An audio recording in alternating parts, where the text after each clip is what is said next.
All right, our episode today for Letarte on Location this week is a race winner already in the 2020 season. The crew chief for, I got to make sure I get the car numbers right, Adam. Don't let me mess this up because I'm looking at your background. It's Adam Stevens. So I laugh because I think of Adam Stevens and I think of Kyle Busch and I think of the 18 car and I'm looking at him through Zoom and I see the 18 car and I see championships, but it's not the 18 car this year. It's C. Bell, a winner at the Daytona road course, man. Thanks for joining me. All right, Steve. Yeah, thanks for having me on, man. It's tough to get those car numbers and faces and names all lined back up again. And I'm down in. It's not good. I had a Richmond Xfinity Series race where I had the wrong Penske driver in the Penske Xfinity car because they all switched that one year. Oh yeah. I had the wrong driver for like 200 laps. So it's it's like my nightmare. I wake up having the wrong guy in the wrong car. But you are Christopher Bell. We have a lot to cover today. Just for the ones listening, this is recording early in the morning. My man, we're doing a 7:30 a.m. a crew chief type podcast. So Adam, a lot to cover. Let's start with the now. Let's start with winning this early in the year. What's it mean for you? What's it mean for the team with so much of the season still ahead? Well, I mean, first off, big picture stuff. It takes a lot of pressure off the team. Obviously a big goal for all of us is to make the playoffs and spend a lot of time in the off season worried about points and how many points do we need if we have this many unique winners or this many unique winners, blah blah blah, and it's a lot of time and energy goes into that, and making sure that you're going to hit those marks and scoring stage points and doing the right things, and knowing all the whole time if you can win a race, that all that stuff goes out the window. So thankfully we were able to do that short order, and it kind of changes the focus. So that's the biggest thing, and the second thing is just a little bit of a reward for everybody for all their hard work in the off season, putting up with all the change and getting the teams restructured and reordered and bringing Bell in and getting him up to speed and seeing that bear some fruit pretty early. So let's talk about that change. And by no means, I'm not looking to dig into the closet. I just want to explain to the fans that are listening. I was part of one of these, right? I was Jeff Gordon's guy. I swapped to Dale Jr. Everybody thinks we had this big swap. The truth was we swapped drivers. My office didn't change. My shop didn't change. My cars didn't change. Nothing changed except the driver in the race car. So I'll ask you, the swap around at Joe Gibbs Racing, what are you, basically allowed? I'll put it that way. What are you allowed to let us know? Like, how did the swap go? It was pretty much that way. I mean, from a parts and pieces, nuts and bolts standpoint, it ended up being a driver swap. It's my whole team minus my car chief. I got the car chief from 20, Chris Sherwood, who had a relationship with Bell from the Xfinity side. And Nate stayed with KB because he's been with KB his whole Cup career. So that made good sense and provided some continuity there. And everything else was in-house folks. The 20 team is the 20 team. And the 18, the 20 team is the 18 and the 18 is the 20. See, I did it again, but trip over the numbers. You're making me feel better. Keep tripping over them because I'm going to trip over them. So. You should have saw me in Daytona walking into the 18 truck.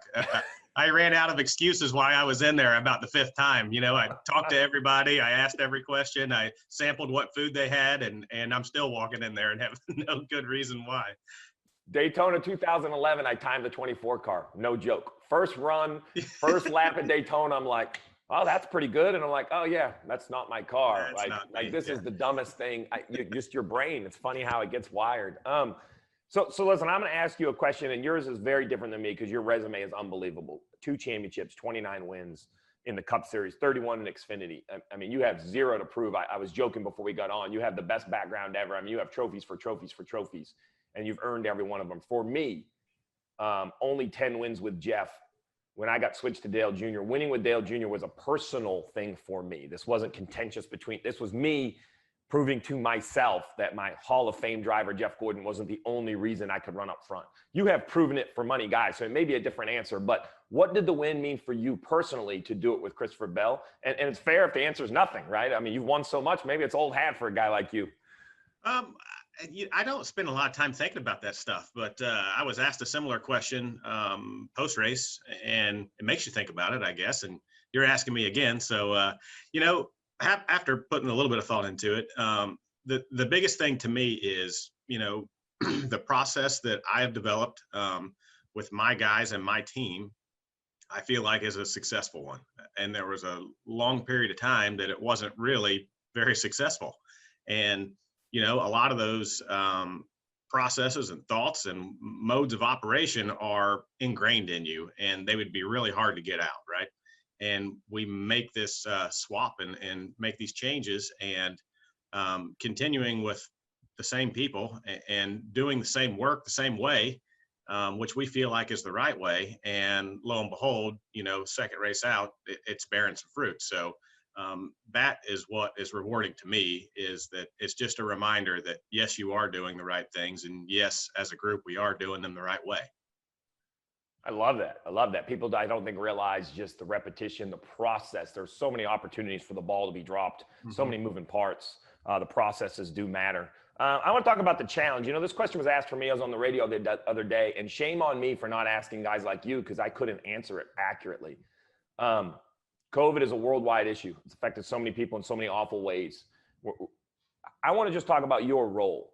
How has your role had to change in the last 13 months? Not only trying to call races and everything that goes through it, but you know, making sure everybody's healthy, make sure you follow protocol. You know, there is obviously more responsibility, whether you like it or not, that gets dropped on your desk.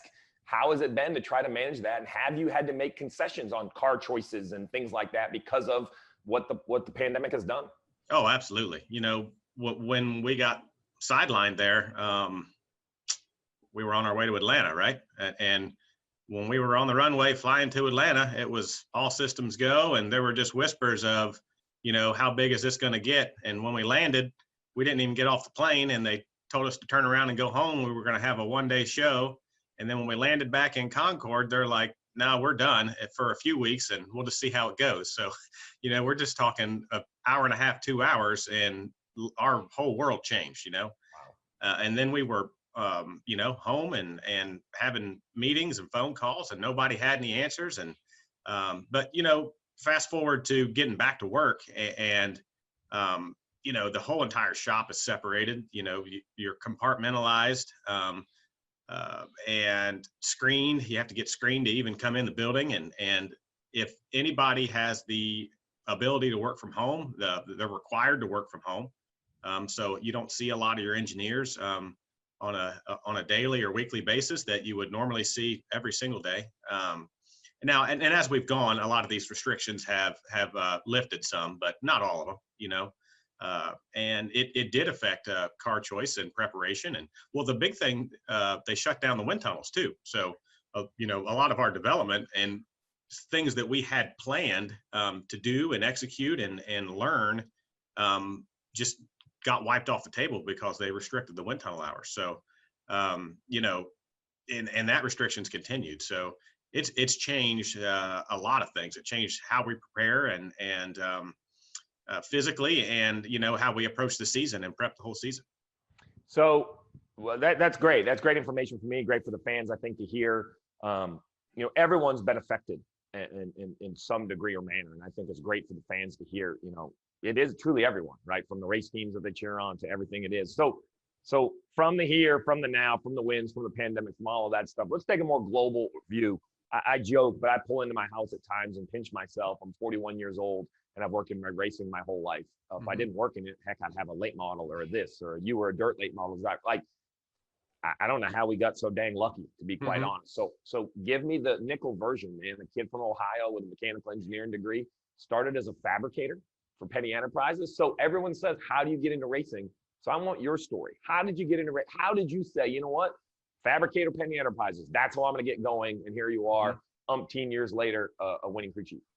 Yeah. So, I mean, my dad raced. He had a construction company that he started on his own out of his pickup truck and developed that into something fairly big for a teeny tiny town in Ohio. And we just raced, you know. I remember being 2 years old, 3 years old. After dinner, I would go down with Dad and we'd go work on the race car at the race car shop. And I mean, did that from the time that I could walk and remember, you know, fetching tools and holding things and just going to the racetrack. And I mean, I was at the racetrack every weekend in the summertime and in the fall, whatever, from the time that I could walk and until I graduated college, it seemed like. And there was a couple of years he took off, but we got back into it, you know, when I got a little bit older, and I started driving cars immediately before I even had my driver's license. I was racing dirt late models. I never raced a go-kart or anything. Just we had a chassis in the back and put it together and took me to the track. And that took a little getting used to, but,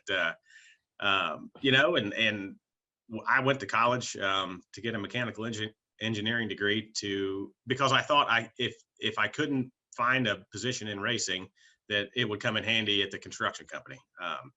And lo and behold, some guys that we raced dirt cars with and worked on our cars and helped us out found their way into NASCAR. So as mechanics. So, you know, I always had a couch to sleep on and somebody to come stay with when I was beating on doors. And I beat on every single door, every one of them, cold call. I printed all the phone numbers off of J-Ski and shop addresses, and I would just call and ask for somebody that I knew that I saw on TV, you know. And it's amazing how many people I could talk to. I called let's see, Petty Enterprises, and asked to talk to Richard, meaning Richard Buck at the time, who worked there. And I can't remember the lady's name that worked at the front desk and answered the phone, but she asked me if I wanted to talk to Richard Petty. And I'm like, oh gosh, no, please no. But I went to every single shop and I would meet people and shake their hands. And a lot of people that I still know in the garage today, I still see. You know, Greg Irwin showed me around quite a bit when I was just a college kid and helped me out and introduced me to people. And he's probably a pretty big reason that I got to talk to all these people. That's awesome. You're listening to Letarte on Location. We're talking to Adam Stevens, longtime crew chief at Joe Gibbs Racing. You may know him as the crew chief for Kyle Busch, but I'm going to get this correct. Swap this year, crew chief for the 20 of Christopher Bell.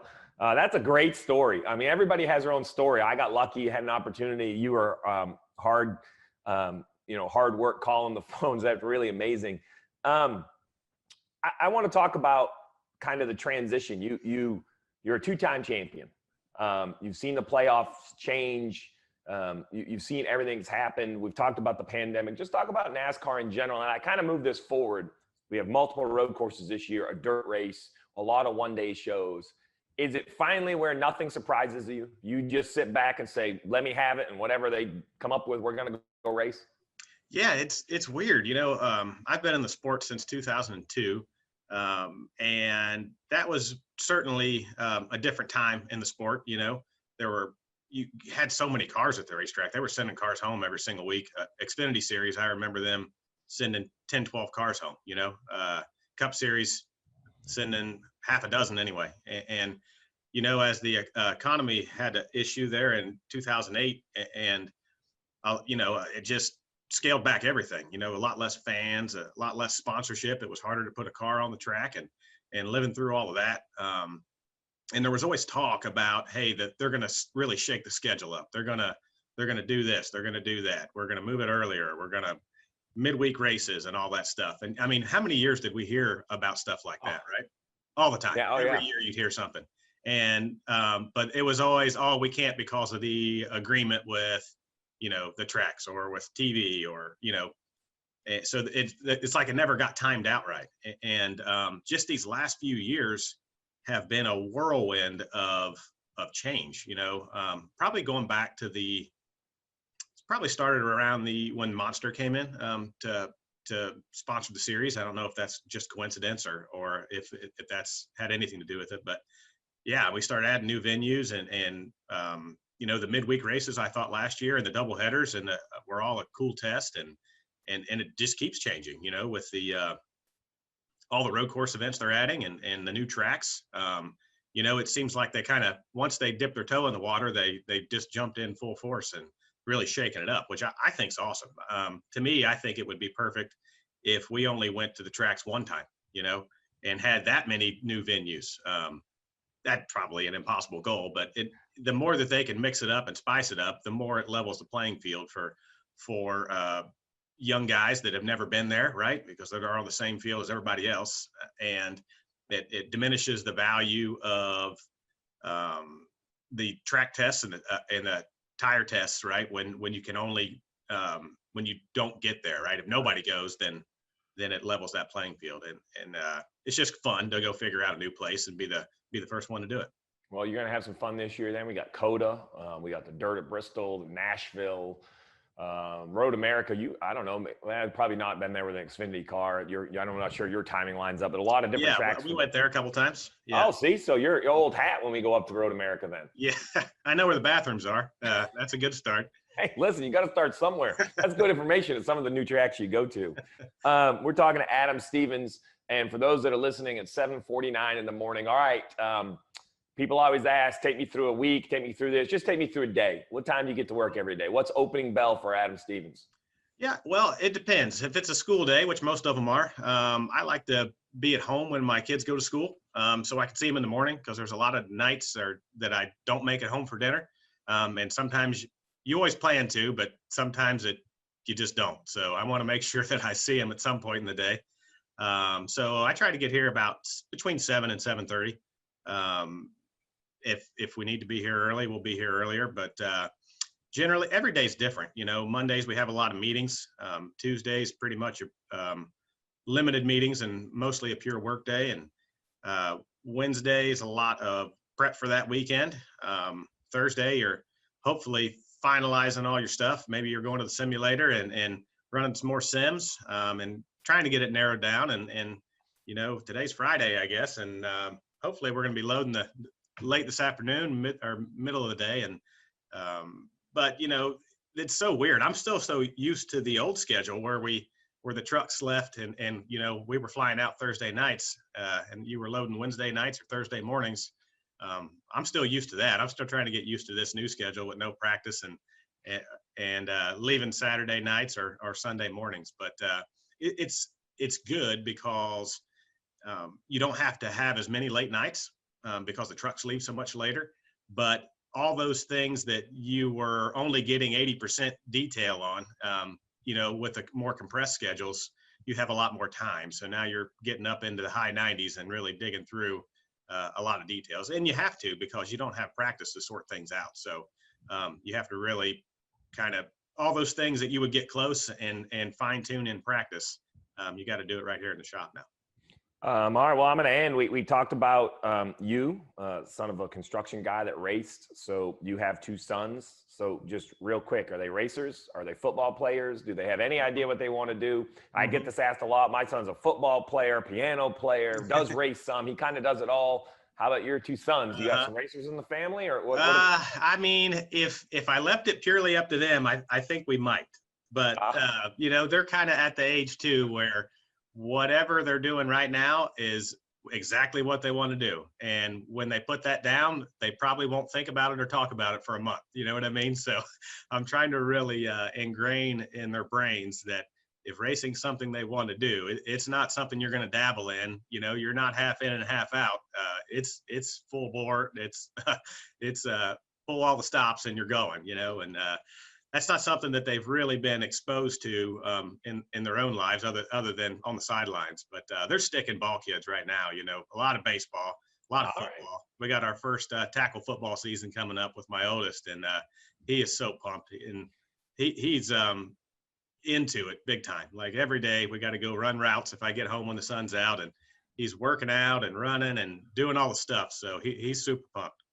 Man, that is awesome. That is awesome. Well, Adam, listen, man, I know you're busy. I don't want to take any more of your time. I appreciate your time today. It's always good to get to know somebody. Personally, I want to thank you. You're always super helpful. Text messages, calls. You're always been great to me to try to help me bring the race home to the fans, man. Good luck the rest of the year. Congratulations on a win. Excited to see you when I go back up into the booth the second half of the year and watch you make a run into the playoffs.